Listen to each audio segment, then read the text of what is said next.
Hi, and welcome to this live reading from The Wolf's Shadow, an urban fantasy thriller, Lycanthropy Files, book number 1, by Cecilia Dominic, and this is presented by Itsy Bitsy Book Bits. Chapter 1. The two letters arrived the same day. I expected the first, my official termination letter from Cabal Industries. Having it in my hand, smoothing the creases and looking at the stark black print, Bookman old-style font, on 25-pound cotton bond paper, Robert's favorite for official business, made my heart thud. The company had been sold, and my lab, with all my data and backups, had been immolated in a fire. The destruction of the lab and the expense of rebuilding my research program during a difficult merger were the given reasons for my being fired. And no, I wouldn't forgive the pun. The company's symbol, the black silhouette of a wolf, howling against a full yellow moon, cried out for me. Unfair! Unfair! The second letter held more promise. This one came on plain computer paper with the name on top in block letters. Lawrence Galbraith, attorney at law. 2 hours later, I stood in front of a 2-story yellow brick building off Markham Street, just west of downtown Little Rock. A sign in the second-floor window read, "For rent, commercial space." Mr. Galbraith didn't have a secretary, but a bell rang when I opened the door. After 5 minutes, I wasn't so sure he'd heard me, and began the internal argument of whether I should knock on the heavy oak door that separated the sparse waiting room from what I imagined to be the plush inner sanctum. I made up my mind and walked to the door, but when I raised my fist, I heard a male voice from inside. "That's bullshit, Galbraith!" "Mr. Bowman, please keep your voice down." This second one I recognized from the telephone. I had spoken with him earlier. "Dr. Fisher is in the waiting room." "I don't give a damn about Dr. Fisher." He sneered my name. "Look, that land is ours by right, and I don't care if the old man never changed his will. And to bring that overgrown... How Mr. Landover felt about you during his life is irrelevant if it is not on paper." Galbraith spoke over him. "I'm sorry, Leonard. You and the others may have to find other grounds for your sport." Leonard's next statement came out as a cross between a hiss and a whine. It's not sport, Lawrence, and you know it. You're the only one who can help us." "There's nothing I can do." I jumped back from the door just before this Leonard person burst through it like a ball of energy. Dark energy. With his olive skin, dark wavy hair, and brooding black eyes, he would earn a second look from most women. I barely got a first one as he snarled at me and stalked out of the office. The bell on the door jangled with the force of his exit. "Dr. Fisher, I hope Mr. Bowman didn't disturb you." Lawrence Galbraith looked down his aquiline nose at me and pursed his thin lips. With his mane of gray hair and simple black suit with a long jacket over a white shirt, no tie, he could have stepped out of a mid-20th century movie about an undertaker. He certainly seemed upset about something. I wanted to say more about what this brooding young man wanted with my grandfather's estate, but he evaded the implied question. "Most of my clients are, Dr. Fisher. If they're not disturbed about something, they're dead. Otherwise, they wouldn't need a lawyer." He held out a chair and scooted it under me as I sat. "I understand. Now, about my grandfather's estate." I expected him to do the lawyer thing and pull out a file bursting with paper and tell me to look through it and see if I had any questions. Instead, he sat back and steepled his fingers. "I knew your grandfather quite well, Dr. Fisher. He was very proud of Wolfsbane Manor." He studied me through narrowed eyes. "You visited there quite often as a child, yes?" "I spent my summers there." "And your twin brother?" I looked away. For some reason, I always felt guilty whenever someone asked about my brother. "Andrew never knew my grandfather. He died too young.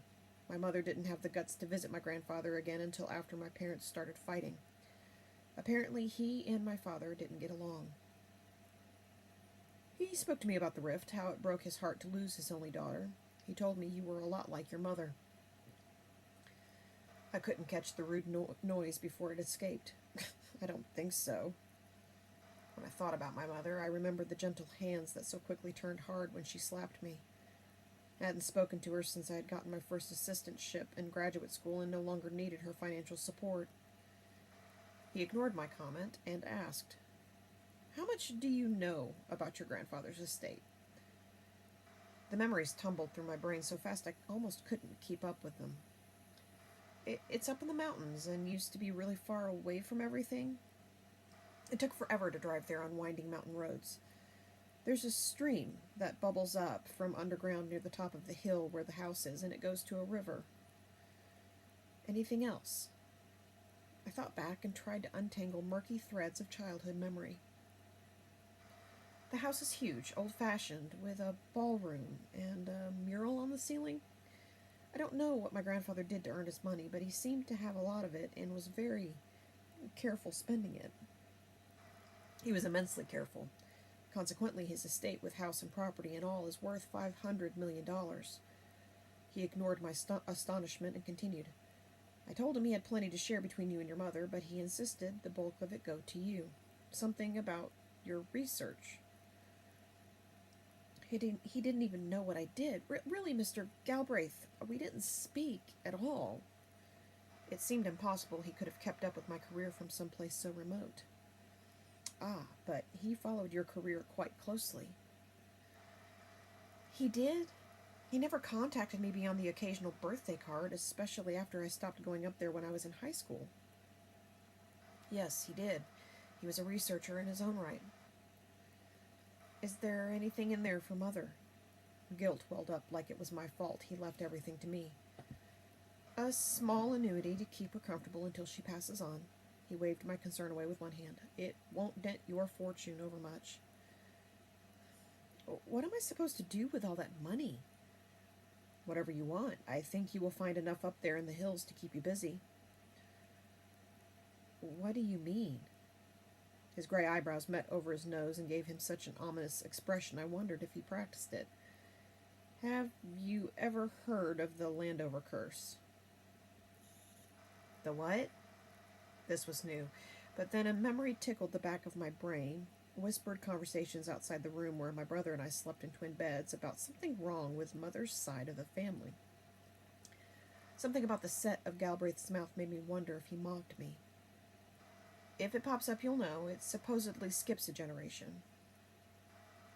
What is it?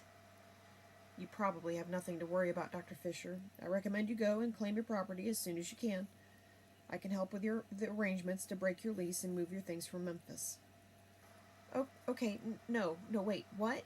I can't just move. My head was in a fog, still worried about the curse. What was this curse? Insanity? Some weird genetic disease? And underneath all his assurances, Galbraith seemed worried.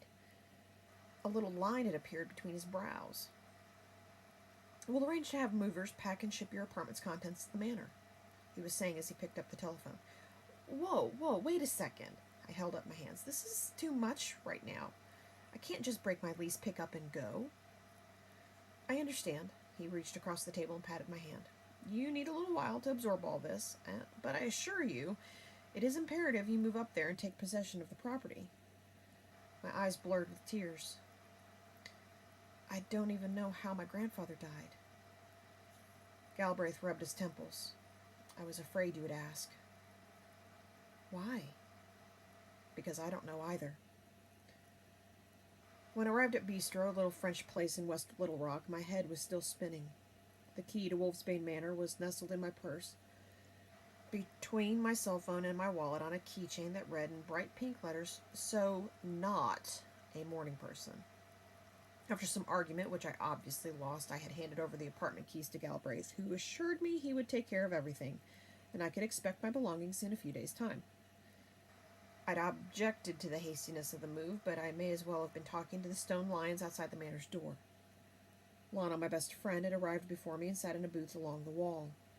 When she saw me, she waved with one of her long, tanned arms, which looked particularly dark in the white sleeveless top she wore.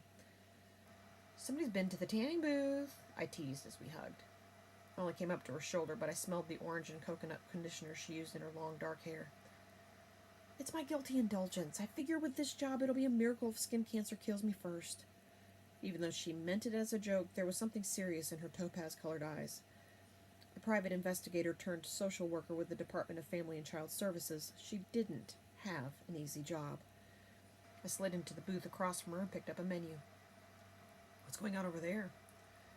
Just the typical bureaucratic bullshit. Not all that interesting, so you go first. You said earlier you had big news? I opened my mouth to reply, but she interrupted me. Oh, and how's Robert? You guys haven't come over in a while. We're not together anymore. It hurt to remember our little road trips from Memphis to recruit research participants from the Little Rock pediatricians' offices. Did his wife find out? Worse. I got fired, so no more excuses to see each other. Ouch. When? I got the letter today. I kept hoping there would be some sort of appeal or something, but no dice. I didn't want to tell you until it became official. The fact Robert hadn't even stood up for me hurt the most. I wish I could understand you, Joanie. How could you not tell me? You're my best friend. You're supposed to understand. She didn't fall for the guilt trip. So is that the big news?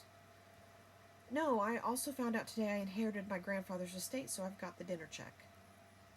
Congratulations, but not so fast there, Fisher. She gave me a stern look over the menu. Let's tackle one thing at a time. You got fired. Tell me more. It was after the lab caught fire. They still don't know what started it. For a second I thought I could feel the heat and smell the smoke from the blaze. Sweat jumped to my forehead, and I had to take a sip of water. This was why I hadn't spoken to her about it in detail before. The memory made me panic. I'm sorry, Joanie. She reached across the table and put a hand on my arm. You don't really have to talk about it if you don't want to. I smiled at her implied question. But details are important. You're such a private detective. She grinned. How else are you going to figure out what happened? Good point, although it's not like it matters now. I took a deep breath. One night about a month ago, I was compiling data.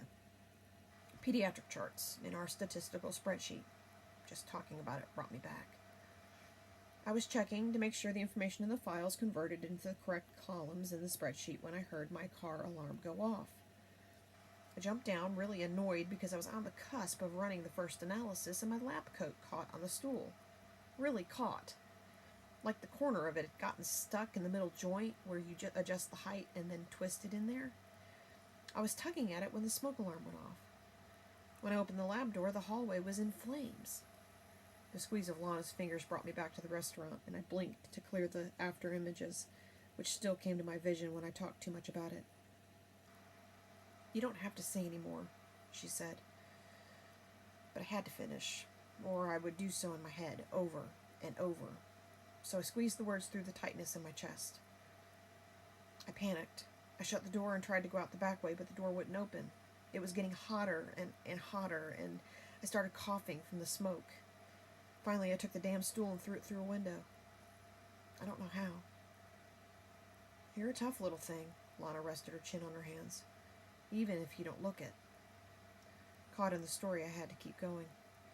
So I jumped through and got scraped up a little. I rolled up the sleeve of my t-shirt and showed her my left shoulder, which had a long, thin, barely healed cut. That one was the deepest, 15 stitches. She traced it with a cool finger. Wow, she murmured. So you got out. I thought that was it. I just started heading to my car to shut off the damn alarm and get to a hospital, but then I heard something behind me. The waiter approached, and I jumped. Oui, mademoiselle, he asked with a raised eyebrow. Lana didn't even look at him, just gave the order for her appetizer and wine. Rien crotte, s'il vous plaît, et du chardonnay. D'accord. Go on, she told me. We were getting into the realm of nightmares. Honestly, I'm not sure whether to believe it myself. I swallowed, my mouth too dry. I would rather not say here. Oh, it's not fair to keep me hanging, Joanie. I'll tell you later at your place, I promise. The waiter brought our wine in tulip-shaped glasses, hers blue, mine red, with green stems. So, anyway, I said after taking a sip. An Okie, California. You can tell every time. You'd think they'd have French here. So, she prompted. So you'd think a French restaurant would have some Louis Jadot or something. Her arched eyebrow told me she wasn't distracted by my wine snobbery. Fine, I sighed. No lab equals no work. No work equals no job. And that's it. How can that be it? You were top in your field. I don't know, maybe someone found out about me and Robert, or maybe they blamed me for the fire, but I suspect it's more about money. They just got bought. And mergers mean layoffs, especially of highly paid staff with expensive research programs. I shrugged. But enough about that. What's going on with your work? Lana looked away and spoke so quietly I had to strain to hear her. There's been this string of kids disappearing in this little community in the Ozarks north of Mountain View. I've got to go up there tomorrow and talk with the local social worker. As hard as I've tried to get out of the private eye business, you'd think they'd leave me alone. Oh, gats, that's rough. Hearing about stuff like that made my stomach twist. It reminded me too much of Andrew. Sorry, I know you don't like to hear about kids. I just don't know how you do what you do, that's all. What's this little place called? Crystal Pines. I set my glass down too hard and the wine spilled. What's with you? Lonnie arched an eyebrow. Wolfsbane Manor, my grandfather's estate, is up there. Crystal Pines. It used to be called Piney Mountain. It's at the base of the hill, the manor at the top. That's odd. She swirled the wine around in her glass. From the files I've gotten from the caseworker who lives up near there, the locals, you know, the ones who were there first before the weekenders moved in, are associating the old gentleman's house with the kids going missing. A shiver climbed up my spine. How? That's the weird part. No human footprints or anything. The kids just vanish. When they call the forensics guys out, it's usually too late to get anything because they're always disappear outside.